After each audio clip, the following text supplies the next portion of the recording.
Hey guys, Darren here. Thanks for joining the Stock Option Market Weekly Update for the week of April 8th, 2024. We're going to talk about where we are in the S&P 500, some of the economic data that came out, and we're going to talk about the different sectors and where they're at year to date, and then we will jump into the trades on the option trading platform. Guys, before we get started, if you appreciate the time and effort that goes into making these videos, if you can please hit that like and subscribe button. It really helps out the channel and I appreciate it, so thank you very much. I think it's super important that we understand all the different strategies and tools that the rich are using to get richer. Then we can use those same tools and strategies to profit for ourselves safely in any market. Be sure and download the free options workshop in the link below. It talks about the two main benefits of trading options over buying stocks. And we have a paid course as well. Use the link below and open an account with Moomoo. You can get 1.5% cash back or 7 free fractional shares of stocks for opening an account with just $100. Disclaimer, I'm not a financial planner and I'm not recommending trades. Please do your own research, and if you're new or learning options, I recommend you start small. All right, guys, let's see where we are in the market this week. We started the week at, this is the 5-day chart. We started at 52.54 and we ended up slightly down at 52.04 in the SPX, which is the S&P 500. So we're up around 9.5%, almost 10% this year. We started the year at 47.43, and the PE right now in the S&P is 21. The 10-year average is 17.7. So it is still a little bit high. If we look at the economic calendar this week, we've got, let's see, this week we've got Wednesday, we've got core CPI coming out. CPI is expected to be at 3.5%, 0.3% for the core CPI coming in at 8:30 a.m. So that, I think that's 5:30 Pacific, 8:30 Eastern time. And we'll see where those inflation numbers come in at. And then Thursday we've got PPE as well. And you know, the Fed wants the inflation numbers to be moving down toward the 2% number before he starts cutting rates. So that's where we're at. The labor markets were still good last week in March. There were 303,000 jobs, so more than expected. And the unemployment rate ticked back to 3.8%. So wage growth also met expectations. The federal, the CME Fed Funds interest rate watch tool still shows the first rate cut coming in June. This is June, but only a 50% chance, down from 61% last week. So this goes along with the Fed staying higher for longer. And if we look at the FactSet earnings report, for Q1, we had 3.2% actual growth for the quarter. We've now got Q2 earnings starting to come out. Not Q2, still Q1 this next week. We've got some of the banks coming out with the earnings, so we are still we're coming out just starting for Q1 now. So we moved on. We were still doing Q4 just a couple of weeks ago, but the earnings, again, this shows the forward PE of, this shows 20.5, so above the 17.7. So just like what we pretty close to what we said. And then if we look down here at Q2 expected, we've got 9.4% earnings growth and 4.7 revenue growth. And then for calendar year 2024, 10.9 and 5.1.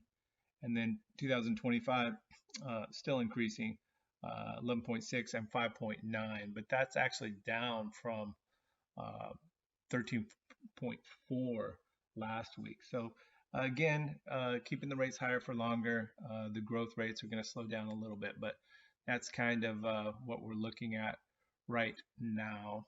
And then looking at the 12-month PEs, it's still energy, utilities, and real estate that are undervalued right now. If we look at the different sectors and we look at last week, pretty much everything was down except energy was up big, 3.91% in energy. And year to date, we're up on everything except real estate, pretty much. Energy's up huge now, communication services, industrials, and technology 7%. The fear and greed index came down a little bit, 61 now. So because of the drop in the market, we came from 71 down to 61. So let's jump into the trades. The first one is Adobe, and let's see.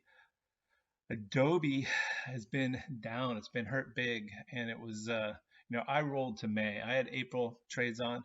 I'm still long. My target's up in the 600 range, but a key bank analyst came out with an underweight rating due to the AI, generative AI, and the competition. But I don't think that's going to affect Adobe's business, so I'm still long Adobe. AMD has done well in the tech, in the AI sector. They're down 170 right now, so they did drop. But I closed out and rolled my April's to May, and it dropped from 180 down to 170 with the drop in tech last week, and the IVR spiked up to 71. But you can still see with the curves, curve mode, the green, we're profitable above 175. And DraftKings has done really well for us this year. Let's see, DraftKings 180 days. I think we've made over, we made 1,254 just in the last 30 days. Wow. So done really well in DraftKings, but over the last 180, we made 1,126. So I'm long. Poor man's covered call. I've got a leap and then a 49 call against it. But I think DraftKings is great. My target is $50. We're getting up near that right now. And if we look at gold miners, we're same thing, a poor man's covered call. We've got the leaps and then a call against it. And it's moved up. We've done well. We've only had this trade on, I think, 30 days. Yeah, let's see. In the last 60 days, we've made $353. So done pretty well in there. Gold has moved up, and you can see here on the chart. And then Google, 152 and 80 IV rank. So they've got earnings coming up in April in Google.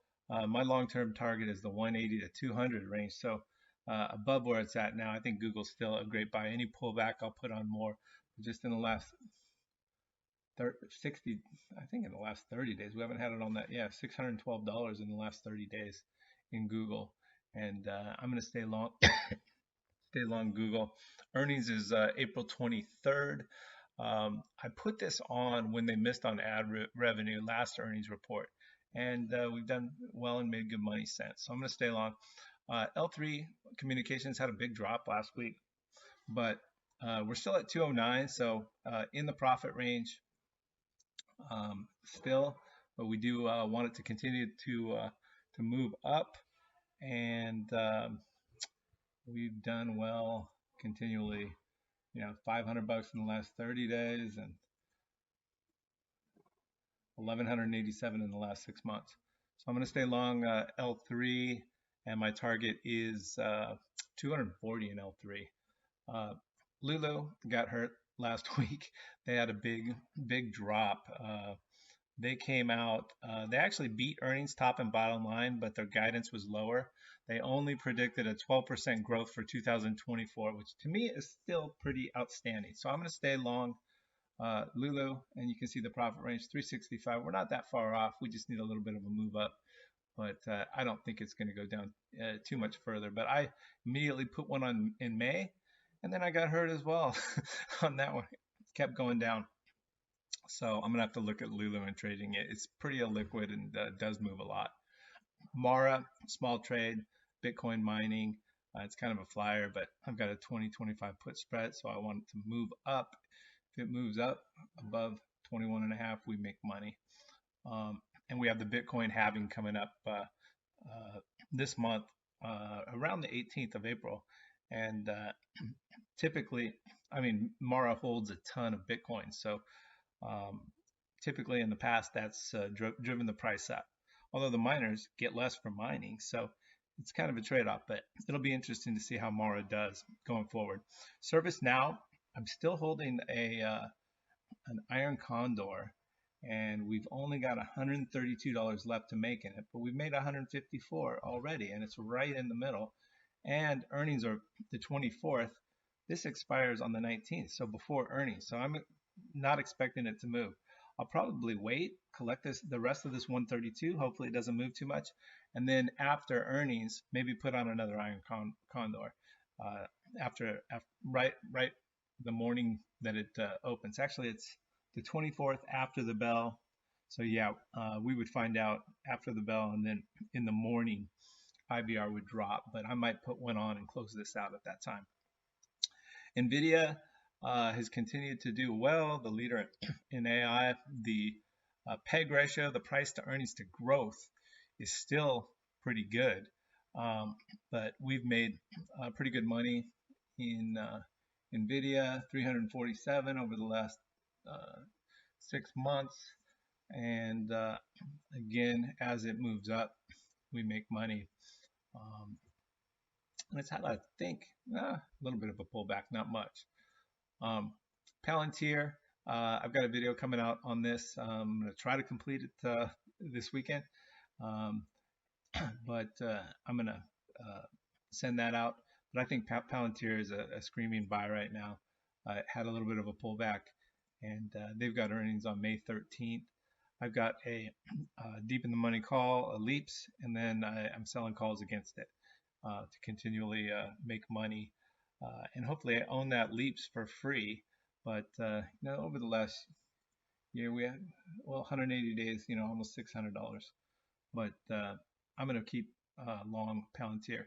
The Qs, I'm short, just a call spread for 44.50.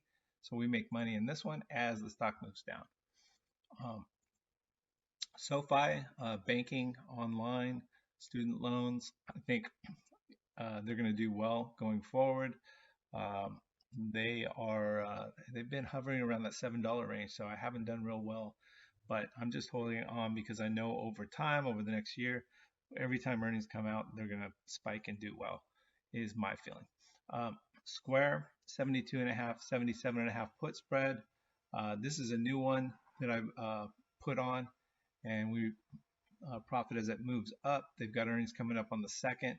I think they're going to do well with their earnings, but we shall see. We'll see how that comes out. But on the 2nd is when they have earnings. Jim Cramer had the CEO on, and it sounds like there was a lot of positive news, so I suspect that they're going to be pretty good on earnings. TLT and TMF are the two bond funds that I have.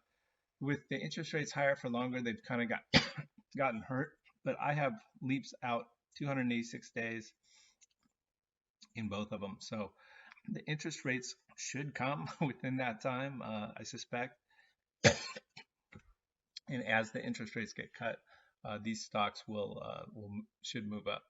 Verizon's been really good, 6% dividend. It's hovering right around that 40 range. So I sell calls against it and own the stock in order to collect that dividend. Wells Fargo is the next one, and Wells Fargo's done really well. You can see here $748, but same thing, leaps, and then a call against it. And then ExxonMobil, obviously with energy moving way up, it's done really well. And Exxon 315 over 180, and 310 just in the last 30 days. So done really well in ExxonMobil. As for earnings next week, if we click here on the earnings, all earnings, sort by date, you can see Delta Airlines has earnings, Constellation Brands, CarMax, and then some of the banks, Citi, JP Morgan, Wells Fargo, Schwab, and Pinnacle Financial Partners. That must be a regional, but keep your eyes open for videos coming out. Like I said, I've got 2 great stocks that I'm going to talk about next in the next video. And let me know what you're trading, any questions that you have. And that's it for the trades. I put a link down below for the free options workshop. Be sure and grab that. Join Moomoo, get your free stocks. Remember to hit like and subscribe and leave a comment. Let me know what you're trading. Any questions that you have, I answer every one. I'll see you in the next one.